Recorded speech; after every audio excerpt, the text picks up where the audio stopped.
Well, glad to have you back. Now, the business and economic relations between Nigeria and the United States stands as a cornerstone of their bilateral ties, reflecting a robust partnership that spans trade, investment, and diplomatic cooperation, with Nigeria being the U.S. second largest trading partner in Africa, and the United States holding the position of the largest foreign investor in Nigeria. These nations have forged a dynamic economic relationship that reinforces mutual prosperity and growth. Given Nigeria's status as the largest economy in Africa and projected to rise as one of the world's top economies by 2030, this alliance is not only significant for the two countries, also resonates across the African continent. Let's put this into perspective. I introduced her earlier. She's the Acting Director General of the Nigerian-American Chamber of Commerce. Ms. Wofai Samuel, it's the first time on the show. Thank you so much. It's good to see you. Thank you very much, Lope. Thank you for hosting me. I'm very honored and pleased, excited to be here. Thank you. Indeed. Let's look at this relationship. I think it's been an interesting one. But what's your understanding of it? I know it's dated back long, but how has it been, and what more can we do to strengthen it? Okay, so the U.S.-Nigerian relationship has existed since 1960, from when Nigeria opened its first embassy in the U.S. and when U.S. opened its first embassy in Nigeria. And so far, it's been targeted at prosperity. There's been diverse collaborations between Nigeria and the U.S. Like you mentioned, the U.S. happens to be the second largest investor in Nigeria. With respect to humanitarian aid, the U.S. has shown full support.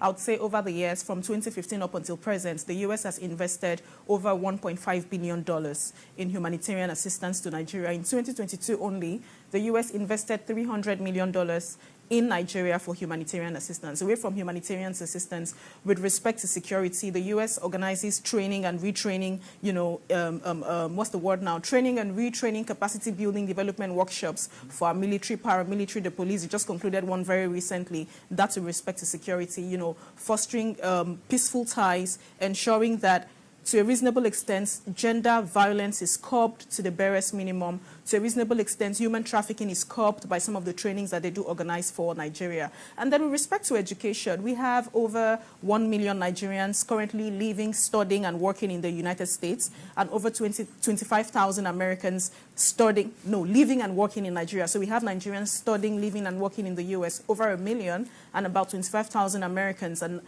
living and working here in Nigeria. Then cultural exchange, we have over 100 million Nigerians. We have over 100,000 Nigerians who are currently in the U.S. for various exchange programs, so learning about U.S. ties, replicating what is here in Nigeria and the U.S., and then getting people from the U.S. to come over here to Nigeria, learning about Nigerian culture, replicating what is in the U.S. and Nigeria. And so the list goes on and on. With respect to agriculture, we have the U.S. has put together the USAID Feed the Future program for Nigeria, where they get to train and retrain persons and skilled workers in the agricultural sector on how to curb losses, that's post-harvest losses, expand storage capacity, expand production capacity, as well as industrialization with respect to transport. So like I did mention, U.S., Nigeria, the list goes on and on. But this is not just U.S., to a reasonable extent, working with Nigeria. Nigeria is also working directly with the U.S., so it's pari passu. We do have lots of Nigerians in various sectors in the U.S. who are doing really well. Actually, Nigeria happens to be one of the countries in Africa, if not the country in Africa, with the highest number of, non-Americans. Meaning, when you're comparing Nigeria to other countries other countries on the continent, we have the highest numbers from Africa residents in the U.S., be it Nigerians or Nigerian-Americans, not just because we are the highest population in Africa or the highest economy, but it's because, to a reasonable extent, Nigeria is a very strong federal republic in Africa, and America happens to be a very strong economy in the world. They are world power. So the relationship that we share is a very important one. It's a very critical one. It's a very dynamic one. And lastly, I'd like to say that over the last few years, I think in 2022, when you're looking at the two-way trade between Nigeria and the U.S., Nigeria imported about $5.4 billion worth of goods from the U.S. That was in 2022. We don't have the statistics for 2023. And then speaking to exports, so we imported from U.S. $5.4 billion.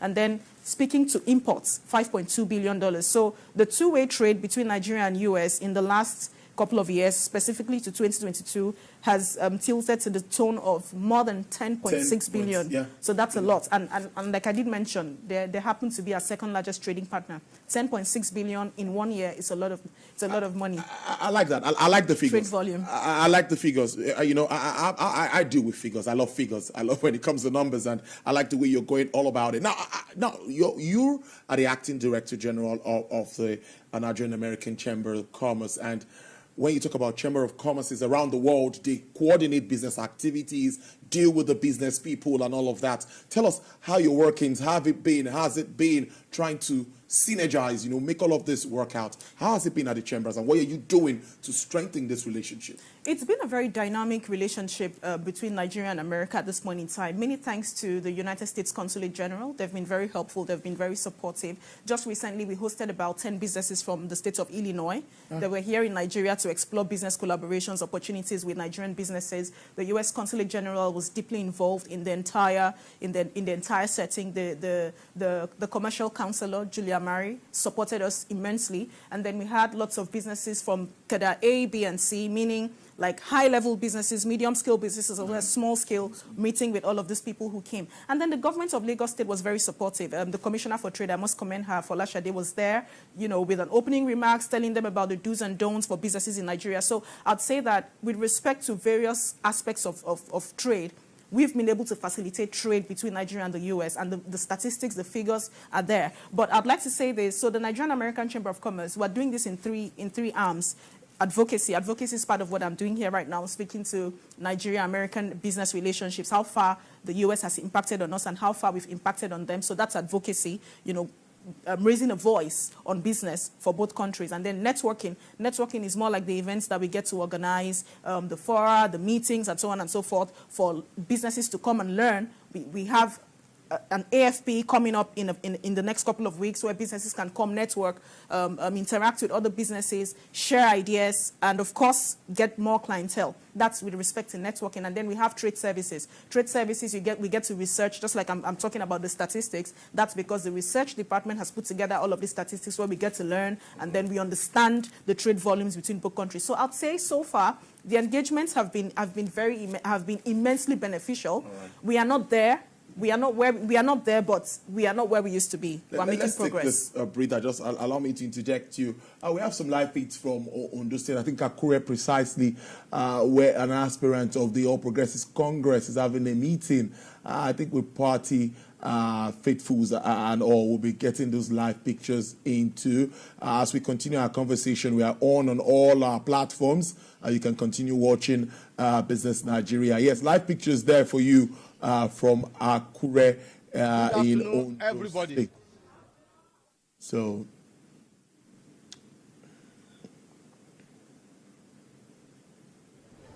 I'm glad to address Ondo State as one of the aspirants, a leading aspirant of Ondo State. All right, well, we continue our discussion there on Business Nigeria. I still have the Acting Director General here of the Nigerian-American Chamber of Commerce, Wofai Samuel, breaking it down for us. Now, one thing that thrills me in recent times is technology and the opportunities in that space. And I see Nigeria and the United States also leveraging on this. So what do you make of that?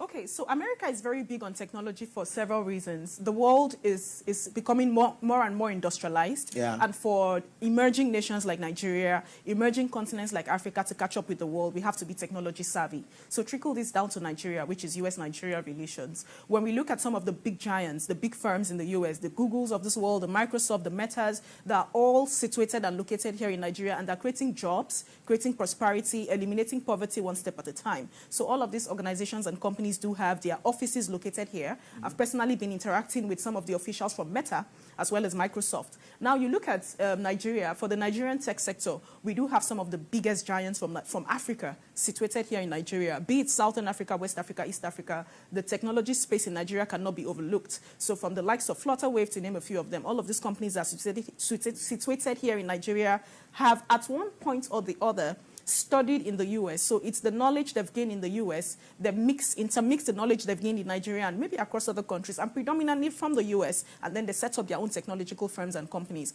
And so far, it's been working. So for the technology sector, America has several tech-enabled platforms, several tech-enabled events, several tech-enabled fora and conversations that they ensure Nigerians are on, just to further that conversation, further that dialogue on how to enhance tech. What we've done is been amazing. We've seen Nigerians developing lots of apps that have helped to simplify processes of payments. The banking industry is a typical example that has been influenced majorly by technology. And we do know a lot of the CEOs of some of these banks have at some point or the other studied, schooled in the U.S., lived in the U.S. at some point in time. So you cannot necessarily exclude the impact of the U.S. culture, the U.S. environment, the U.S. investments on some of these people who have come to establish here. So our banking processes have become very seamless. People talk about, oh, Nigeria, a lot of things are cumbersome, and I keep referring to the banking sector. Now you can just get on your mobile phone, do online banking transactions. You don't necessarily have to use the traditional banking apps or traditional banking platforms. You saw what happened with COVID. A lot of non-traditional banking platforms sprung up. These were all created by Nigerians in Nigeria. These are not foreign platforms. So in the area of technology, America holds this very dear. Nigeria also holds this very dear, because if we have to compete with the world in the 21st century, we have to be a globalized and industrialized economy. Technology is inevitable. So this is a sector that is very dear and key to our hearts. And even at the Nigerian-American Chamber of Commerce, we've organized several meetings and conversations that are targeted at technology firms, technology giants coming to speak on how they can possibly raise the bar and, eliminates the barriers. Yes, let's talk about those barriers. Thank you. We identify some of those barriers, and how do we get to eliminate them? It's very important. Okay, so when we talk about barriers, I'm usually very keen to talk about barriers on investments, because when we talk about growing economy, we want people to come and invest. In as much as we trade within ourselves, we also want forex, we want hard currency, foreign currency. So there are some barriers that have impeded investment in Nigeria, and some of these barriers, for instance, number one on my list would be to a reasonable extent our visa procedure, our visa process. So recently I was in Rwanda, and in Rwanda, it's a free visa policy for all Africans. So as long as you can prove that you're coming to Rwanda for something productive, the visa policy is free. You don't have to pay as long as you're from Africa. But for investors, foreigners, of course, you have to pay. Now, for Nigeria, a lot of foreign investors have complained severely about the visa procedures, how cumbersome it is. I've personally had encounters with a lot of people who have come from other countries. So if we can try as much as we can, I do know that the Ministry of Foreign Affairs is doing so much. Congratulations to them. Thank you, Ministry of Foreign Affairs, but we can do more. If we can make our visa process more seamless, that would attract more people into the country. Then away from the visa processes, strengthening our FX. How do you strengthen your foreign? That's another barrier that has impeded investment and growth in Nigeria. Now, FX, it's unstable. The previous speaker spoke extensively about the instability of the market. What will be the benchmark in as much as the Central Bank of Nigeria is putting in all these incentives? So stabilizing our FX market, stabilizing our FX earnings is key to attracting foreign investment. That's been a huge barrier so far. And the only way that can be done and stabilized is if our productivity, meaning our earnings, our foreign exchange earnings, our productivity as a nation outgrows our population. True. It automatically reduces inflation. But when you have a situation where population growth far outweighs economic growth, investors would always drop into the poverty line. Investors would always be very skeptical. Yeah. And then when you're talking about incentives and taxes, that's also a barrier for investment. So incentives and taxes, we don't have a choice. At some point in time, a lot of things should be tax-free. I do know the NIPC has put together several incentives for investors who are coming into Nigeria. If you're coming into Nigeria and you're seeking to invest in the gas, in the gas sector, gas and manufacturing, there's like a 5-year tax holiday, which is a fantastic move. And then I do know that the licensing periods, if you're seeking to invest in the banking sector, maybe you want to get a banking license, the process is now seamless. For telecommunications, NCC, Nigerian Communications Commission, has made it more seamless. For oil and gas, DPR, that's the Department of Petroleum Resources, has made it more seamless, but we also need to do a lot more. And then the final point I would like to establish is corporate governance culture. So a lot of countries in the world are very structured. Gone are the days where people just do things haphazardly. So if you travel from Nigeria, even to Ghana at the airport, you see how organized it is. You understand that some people mean business. So in Nigeria, yes, indeed, we are coming up with our corporate governance culture, but it has to be strengthened just to send that signal to the world and investors that we are serious. I mean, how do we document our procedures? How do we document our protocols? How do we interact with foreigners? How are our agencies, state agencies, meaning agencies, you have different states, because if you're coming to invest in Nigeria, Nigeria is an entity, but it's a means to an end, meaning there are various states across the country. So what is the investment promotions agency in Cross River doing? What are they doing in Edo State? What is the interaction with the investment promotion agency in Abia State? How are they interacting with foreign investors? So the investment promotion agencies, that's the MDAs, parastatals, and agencies in various states, and at the federal level, should try as much as they can to synchronize communication with investors, work more with chambers of commerce like us, because to a reasonable extent, we interact with the locals. What I mean by the locals is people who are directly coming to the U.S., they are always seeking to get information from us. Oh, yeah. So work more with chambers of commerce, trade associations, work more, interagency. NEPC is working more, that's the Nigerian Export Promotions Council, working more with NIPC, Nigerian Investment Promotion Council. There just has to be this synergy. And then the final thing I'd like to say is regional trading. So we need to trade regionally. As much as I do know that African countries are usually caught up with this, what's the word? I wouldn't say pitfall. I would say it's been the norm over time. We prefer exporting our commodities raw, trading with Europe, with Asia, with the US. Is AFTA going to solve that problem, African Continental Free Trade? That's a conversation I'd like to have some other time. Definitely, we're hoping, and I am very optimistic. Great. I'm then we'll have that conversation some other time, right? Yes, Deal? definitely. Deal. All right, then. Go ahead. 99% certain that AFTA would solve the problem of exporting raw commodities. Yeah. A lot of countries are already ready to explore maximize the benefits of AFTA. So Yes. I was talking about cross-border trading. Yes, we need to try as much as we can to trade with neighboring countries a lot more in a more formal and documented way. Improve on trans-border transactions, cross-border trading, especially across countries that are close to you. Why? I see no reason why, you're traveling, let's say you're traveling across Benin Republic, you're traveling across Ghana, Cote d'Ivoire. These are very practical examples. Yeah. There's so much of trade going on, but it's almost informal. We're so caught up with the immigration procedures. There's just so much of barriers to entry. Can we limit these barriers to entry to a reasonable extent and allow people trade more freely? I mean, we are trading across Africa. Mm-hmm. It's not like we're trying to trade Africa and Europe. So trans-border transactions have to be more formal, more transparent, and then to a reasonable extent, just like we are doing now, advocacy, continue to push for the good sides of your country. You never know who is listening or watching. Interesting. Almost finally, I wanted to ask you, because I looked at exports, that's Nigeria to United States, and it's mostly crude oil, cashew nuts, some animal feeds and all of that. I'm thinking, you are the chambers. What other opportunities do you see? Oh, we've touched on technology, but what more do you see? I know you have more you could think that Nigeria could take advantage of, or maybe both countries at least. It should be a win-win for both parties. Yes, it should be a win-win for both parties, like you did mention. Over time, I think our focus has been more on crude oil. It has been? Yes, it's been more on the oil and gas, the process from crude oil when we export to other countries. But gradually, we're beginning to look at other sectors, manufacturing. What are we manufacturing we think America can get? Let me give you a practical example. So we've had some Americans from the U.S. coming to see how they could possibly manufacture some of their, some of their equipment in Nigeria at cost-effective prices. Yeah. The same quality, the same standard, but at cost-effective prices. That way, you're creating jobs for us. You're creating jobs for Nigeria. You're expanding our market, but you're maintaining the same quality. I mean, I've seen a lot of American companies do this with so many other countries. Why are they not doing that in Nigeria? So that's one aspect we can expand, the aspect of manufacturing, ensuring that our quality measures up with what is expected in the U.S. And then agriculture is also another sector we can look at. But the issue we've had with agriculture is a lot of times some of the commodities we've exported to the U.S. do not necessarily measure up standards. And so some of these companies are sent back to us. And now Standards Organizations of Nigeria, NAFDAC, to name a few of them, they have a huge role to play in this. So for the agricultural sector, there are immense opportunities. So manufacturing, agriculture, when you talk about manufacturing, including textiles. So you know, we need to, AGWA is coming to an end in 2025. That's the African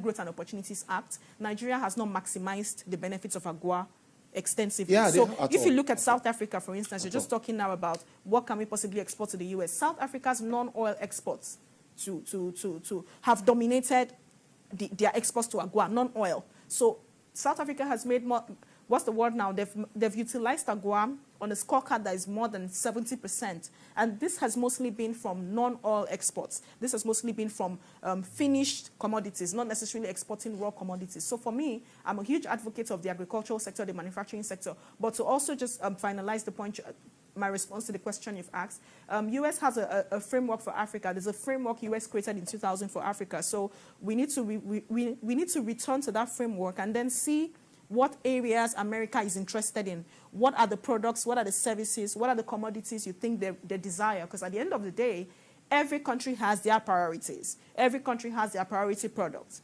So you just cannot be exporting everything. You're producing and wanting to export everything to the U.S. What are the priority sectors? Look through the framework for Africa and then see through what America would like to have Nigeria export to them. Make sure it's up to quality, and then we can run the test.